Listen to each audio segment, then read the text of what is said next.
Oke, Assalamualaikum warahmatullahi wabarakatuh. Saya Redi Muhammad Hidayat, mahasiswa Politeknik Istiqomah BCI semester 5. Selamat datang dalam presentasi proyek machine learning saya yang bertopik prediksi customer churn menggunakan super supervis model klasifikasi untuk memprediksi churn pelanggan, membandingkan performanya dan memberikan rekomendasi strategi bagi bisnis. Saya menggunakan dataset dari IMB Telco Customer Tune yang memang sudah diberikan oleh Bapak Yus. Oke, pertama kita membuat data dan melakukan pemeriksaan awal. Nah, ini codingannya. Dan data awal yaitu di sini ada 7.443 eh, bukan kolom, yang kolom itu 21 baris, ada 7.043 baris dan 21 kolom. Nah, ini muatannya ini. Nah, setelah kita memuat data, lalu kita lakukan analisis data, kita perlu menganalisis distribusi variabel target Chun untuk melihat apakah data kita mengalami imbalance. Nah, dalam eh, hasilnya ditemukan bahwa mayoritas, nah ini ringkasan tipe data sebelum cleaning.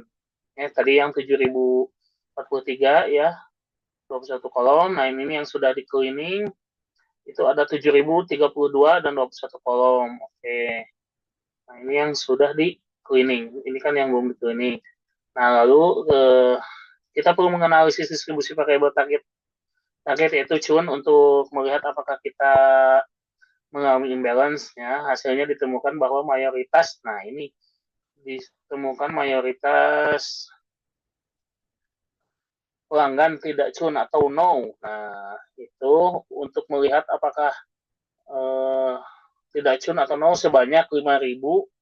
Nah, 5.163 ini dalam distribusi customer cun-nya 5.000 lebih ya.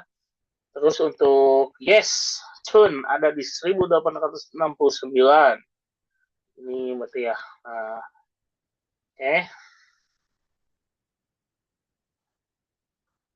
Jadi kesimpulannya persentase cun yes adalah 26,58%. Mengidentifikasi bahwa data kita imbalance. Hal ini sangat penting karena model akan cenderung memprediksi kelas mayoritas sehingga kita tidak boleh menggunakan akurasi sebagai metrik utama. Metrik yang kita prioritaskan adalah recall, uh, precision, F1 score, dan log AUC. Begitu Pak, log AUC. Nah, ini diagramnya box plot tenor versus Chun, dan ini distribusi Monley-Chan versus Chun, dan ini Chun rate berdasarkan kontrak, dan ini Chun rate berdasarkan internet service. Oke.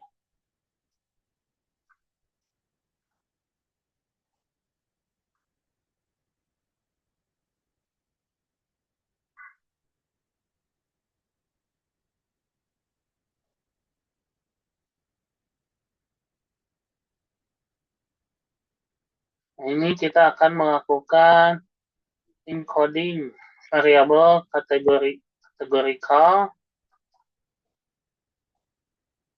berikut. Nah, ini adalah kolom setelah encoding.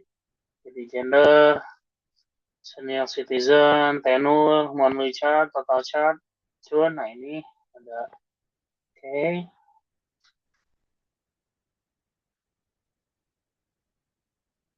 Nah, jadi save X trennya ada di angka 5.626,30, save X testnya di 1.407.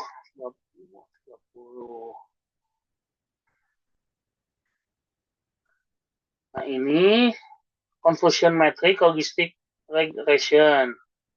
Ini untuk yang no tune, dan ini yang tune, no tune, dan tune.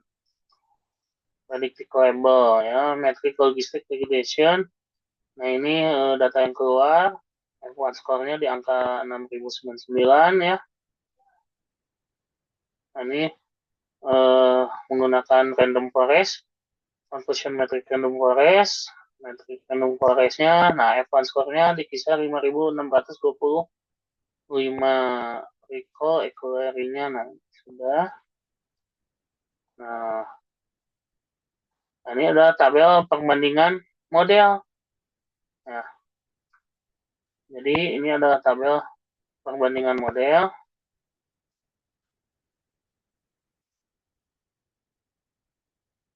Logistic regression, equality-nya ini. Kita bisa lihat dari F1 skornya, random forest, tidak terlalu signifikan perbedaannya. Dan ini curve conversionnya seperti ini, kurvanya, oke. Yang biru adalah logistic regression, yang ini adalah random forest. Dilihat seperti itu, oke. Nah,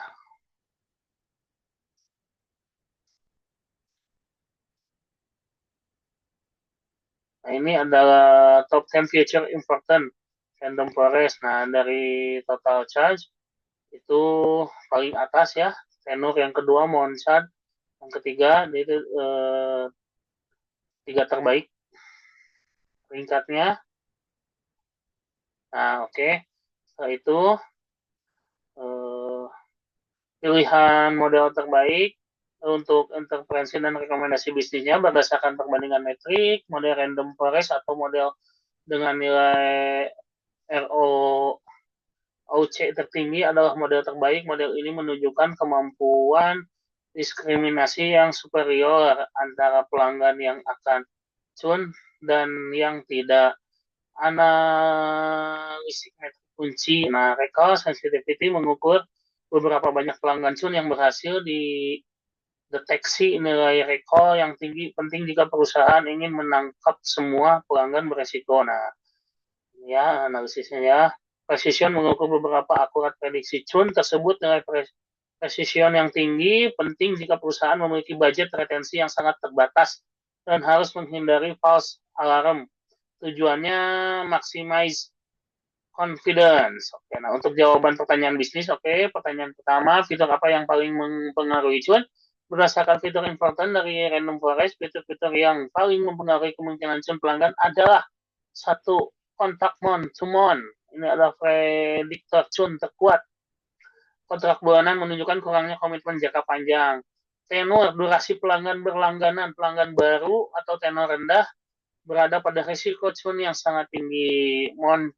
Monthly chart gaya bulanan. Nah, pelanggan dengan tagihan bulanan yang tinggi cenderung lebih sensitif terhadap harga atau nilai yang didapatkan. Internet service, fiber optik tingginya cuan pada pengguna fiber optik menunjukkan kemungkinan masa kualitas layanan atau bahwa biaya layanan tersebut tidak sebanding dengan pengalaman yang didapatkan pelanggan. Betul. Apakah implikasi implikasi bisnisnya? Untuk struktur kontrak, perusahaan harus segera mendorong pelanggan month-to-month untuk beralih ke kontrak 1 atau 2 tahun dengan menawarkan insentif menarik, diskon, perangkat gratis, atau layanan tambahan. Fokus masa kritis. Nah, investasikan dalam program onboarding yang kuat selama 6-12 bulan pertama, tenor rendah untuk memastikan kepuasan dan mengarungi gesekan awal. Audit layanan fiber optik, karena fiber optik merupakan prediktor kuat, perusahaan harus melakukan audit kualitas layanan dan service delivery untuk memastikan layanan kecepatan tinggi yang mahal tersebut memang memenuhi janji. Jika perusahaan punya budget terbatas untuk retensi pelanggan, tipe apa yang harus diprioritaskan? Nah, dengan budget retensi yang terbatas, perusahaan harus memprioritaskan pelanggan yang memiliki nilai risiko probability yang tinggi dan memenuhi kriteria berikut karena mereka adalah yang paling mungkin pergi kriteria seperti apa saja. Kriteria prioritas tinggi, high rise segment. Kontrak bulanan nih, month to month, sangat mudah untuk pergi. Oke. Tenor rendah yang di bawah 12 bulan. Masih dalam tahap menguji layanan dan belum loyal. Betul. layanan fiber optik gaya tinggi yang menimbulkan ekspektasi tinggi, potensi keuntungan yang hilang bisa sangat cukup besar. Aksi yang disarankan, tim retensi harus menghubungi segmen ini dengan penawaran upgrade atau diskon yang mengunci mereka dalam kontrak minimal 1 tahun. Fokus pada pemecahan masalah layanan terlebih dahulu, khusus fiber optik sebelum menawarkan diskon. Nah, jadi kesimpulan menurut saya model terbaik yang berhasil dibangun oleh Logistic Recognition dan nilai ROC AUC 0,8360 model ini memiliki kemampuan diskriminasi terbaik untuk mengidentifikasi pelanggan yang beresiko churn. Pendorongan churn utama adalah kontrak month-to-month, diikuti oleh tenor rendah pelanggan baru ya, dan masalah disiratkan pada layanan optik. Oke, demikian presentasi yang dapat saya sampaikan. Project UAS mata kuliah machine learning. Oke, cukup untuk ini saya sampaikan cukup sekian. Assalamualaikum warahmatullahi wabarakatuh. Nah,